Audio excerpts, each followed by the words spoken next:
Thanks for joining us. This is Debbie Massey, and I have Lisa McClure with me. And as we continue to focus on our high leverage activities and soaring to that goal of 10,000 and exceeding it to hit 10,100, we want to highlight some Trilogy service standards. Specifically today, we're going to take a closer look at the denial process, which is part of one of our Trilogy service standards for our green light thinking. So let's take a closer look at the denial process. Lisa, take it away. All right. Well, we're going to stick on one specific topic, and I want to make sure that this is going to be something that you're going to be able to play in a morning meeting or download on your BlackBerry when needed if there's confusion with a turnover or someone being promoted at your campus level in a different department role, whether it's a BOM, ED, a Director of Health Services, a Program Director, a CSR, CSS, or Guest Relations, or Villa Lifestyle Director.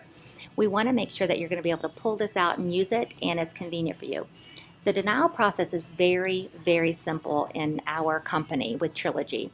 The denial process specifically states that no one at the campus level has the authority to say no to a referral, an inquiry, or a prospect.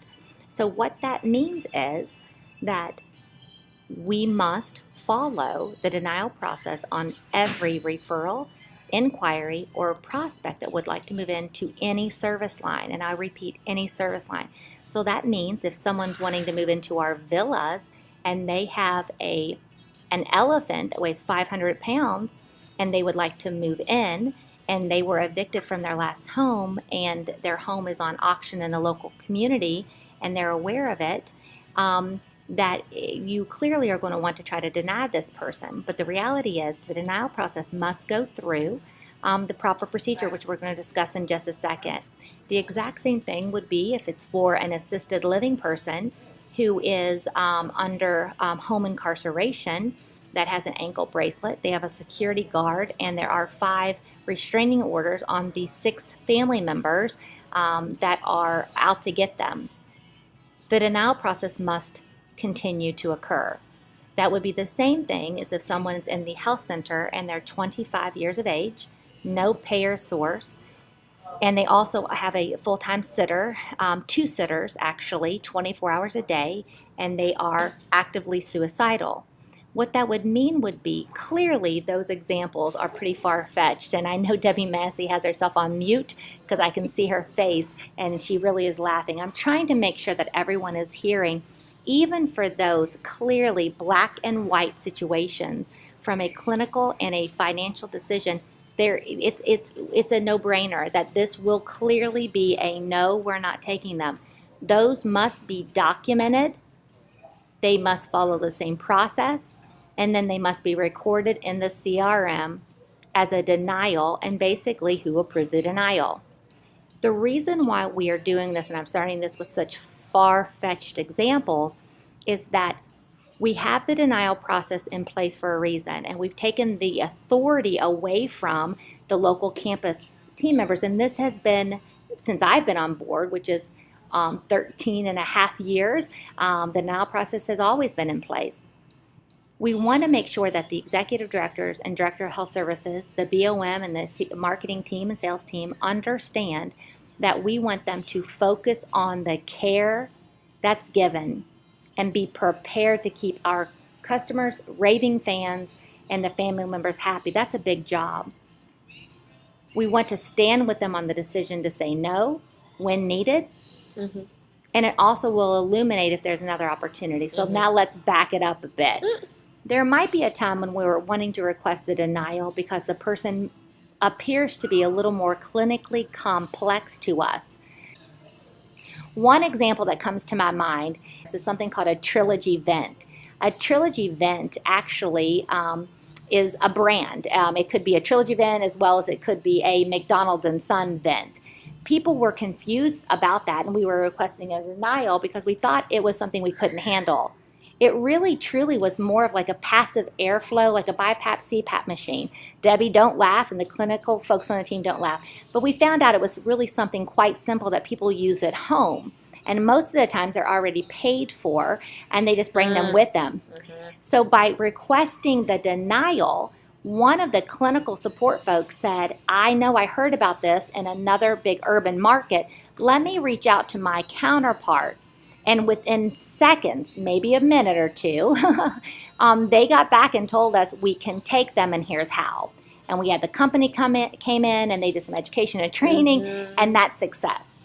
So and we invested in our training oh and our my education, gosh, and we invested, grew our competency. We grew our competency, our core clinical competencies, and so that's a fabulous thing. And one more example of the denial process would be there are times when we're having staffing opportunities. I know it's hard to believe because everyone, there's so many CNAs and nurses and team members that are just wanting to apply. The reality is unemployment rates are very low, and that means that our nurses are working hard, and sometimes they're working even harder than what we would like occasionally. Sometimes there's someone that calls off on a weekend, maybe in a startup situation, where the director of clinical services and all of the department leaders are working the floor because they're caregivers, and it's tough. There are times maybe potentially that we're wanting to request a denial, or we're just kind of saying slow down on that referral.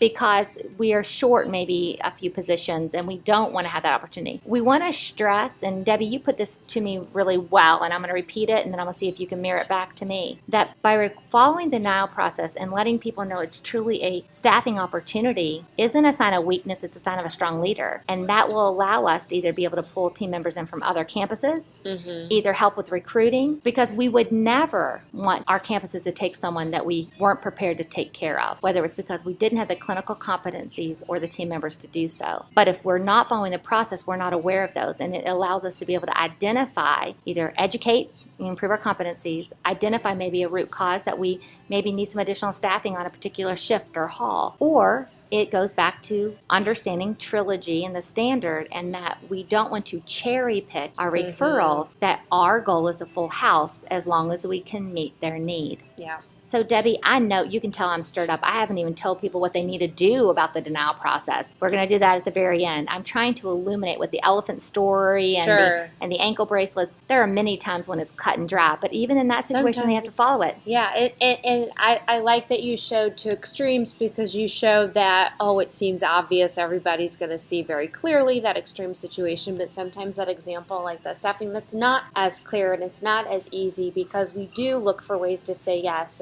and exceeding customer expectations is really important. So that topic right there could get in the weeds a little bit. And I think I take it back, and I think when I use the staffing concern as a reason to not move someone into our campus, I think, am I solving for a symptom, or do I need to go back and solve for the root cause? And the root cause could be, gosh, this campus needs more support. We need to look at recruiting. We need to look at different things and support them through that. But how do we know?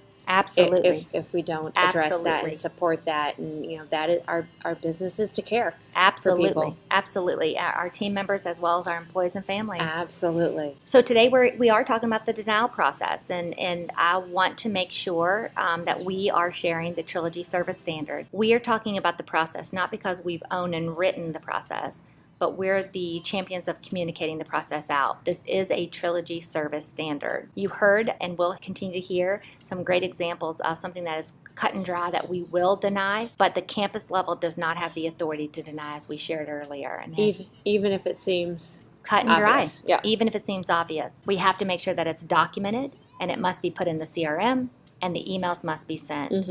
The policy is in front of you. It also is in the K drive. It should be, in my opinion, reviewed at the morning meeting. We do teach and educate our CSRs, CSSs, and guest relations to keep this, because, again, this is not our team saying how it should work. This is the expectation that Trilogy has for our denials. So let's cut to the chase, and I want to make sure that I'm clear. We now have an opportunity to kind of check and balance our referrals to our admissions.